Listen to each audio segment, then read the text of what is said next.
Welcome back to the Better You podcast. Kwame Official, aka Kwame Kardashian, or just Kwame and I. We're back to finish our conversation.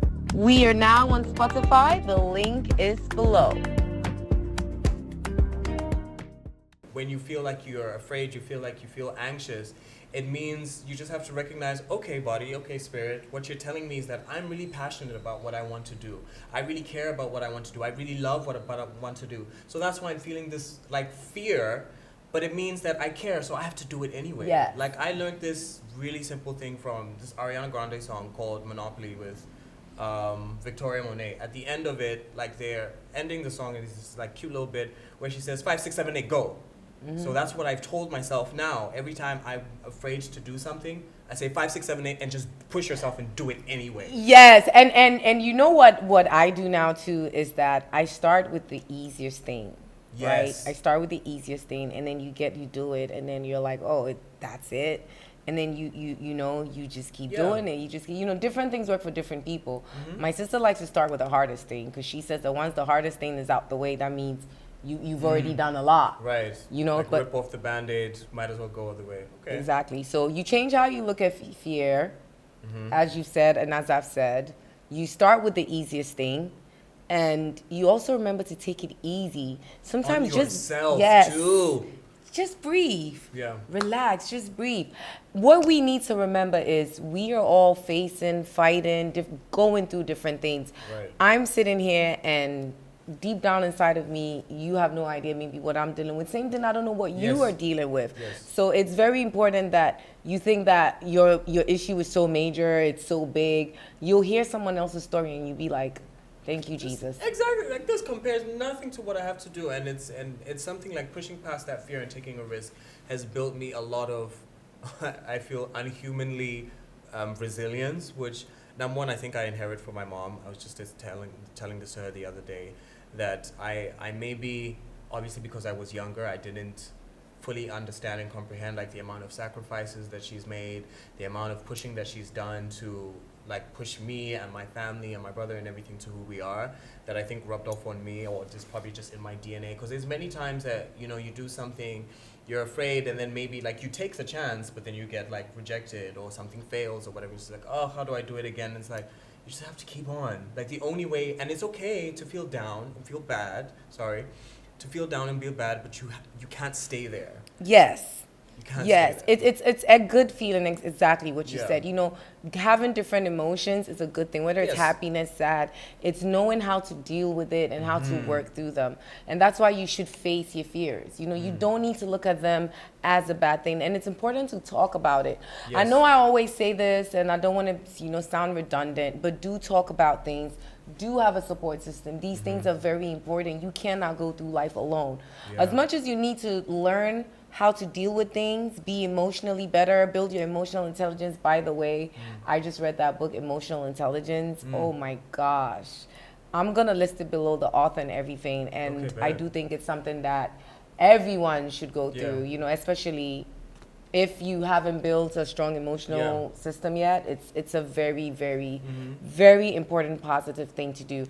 And I think it's also good to calculate the risk, because if you don't do it, as you said before, you're never, ever going to know. And what if everything goes right? What if everything goes right? You never really know.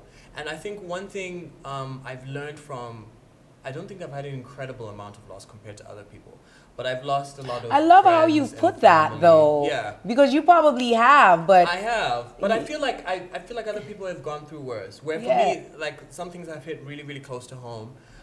But were life-changing because I chose to, obviously through the sadness and the grief, I flipped my mindset after going through the process and being like, you know what? Anything that I do in life or anything I want to do, the dreams and everything that I have to try and just do it anyway. Because they're not here to do this anymore. They had probably similar aspirations, similar goals, dreams, and things that they wanted to do, chances they never took. But I'm still here. I still have a chance to do them. I still, at least, even if it doesn't make it, I have the opportunity to take the chance, which I think is a big enough reason to do stuff anyway. When you can't even do it for yourself, do it for the people who would have. Yeah, and then, the people who would have, as well as there's so many people looking up to you. Sometimes we don't Yeah. realize it, Yeah. that there are people looking up to you. There are people that are supporting you, people that are wishing you well. So it is important to do it for those people too.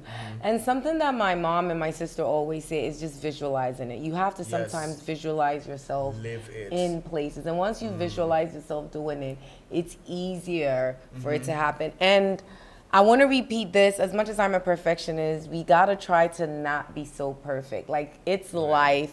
Things happen. We are all not perfect. I talk. And that's what is perfect about life. Yeah. The fact that it isn't. Yeah, like, we are all perfectly imperfect. Yes. Right? Like, that is just what life is. Now, do you have any last words that you want to share? I would say definitely take a chance, take a risk.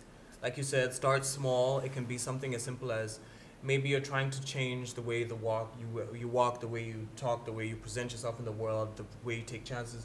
Do something that you've always wanted to do that you haven't. If it's something as simple as like you tried black eyeliner today, that is one little step that will start putting out that energy and will make it slowly easier and easier for you. So I would say, yeah, definitely start small and be easy on yourself. Allow yourself to like fall and feel low and then get back up when you're ready, but don't stay down. That's the most important. Listen, what I would say is just go out there and do it. Go out there and do it. Don't be afraid. Don't doubt yourself. Lean on yourself. Trust in yourself. Be bold. Be confident. There's no one coming to save you. You have to save you. You're all you have. So if you don't get out there and do it, it's not going to happen for you. This is life. We go through things, and we go through things not just to go through them, but to grow and glow through them. That is why we go through things. Everything that is happening to you is happening for you. It's happening for you to go through the next stage and the next state of your life. I know no matter what you're going through, this might sound like, oh, she's just rambling, she's just saying it. But trust me, it's going to happen. You're going to be like, oh, wow, so this is why this happened. It's the Better You podcast. Thank you very much for tuning in. Make sure you're commenting, you're subscribing, and you're rating our podcast. Thank you so much. I love you. I appreciate you, Kwame. I need you to come back. Of course, anytime. It was a great show. Yes. Would you like to share your social media handles? Yeah, you can follow me on any social media platform at official Kwame. Official KWAME. That's me. Okay, and it's Better You PD by YS. Have a lovely week.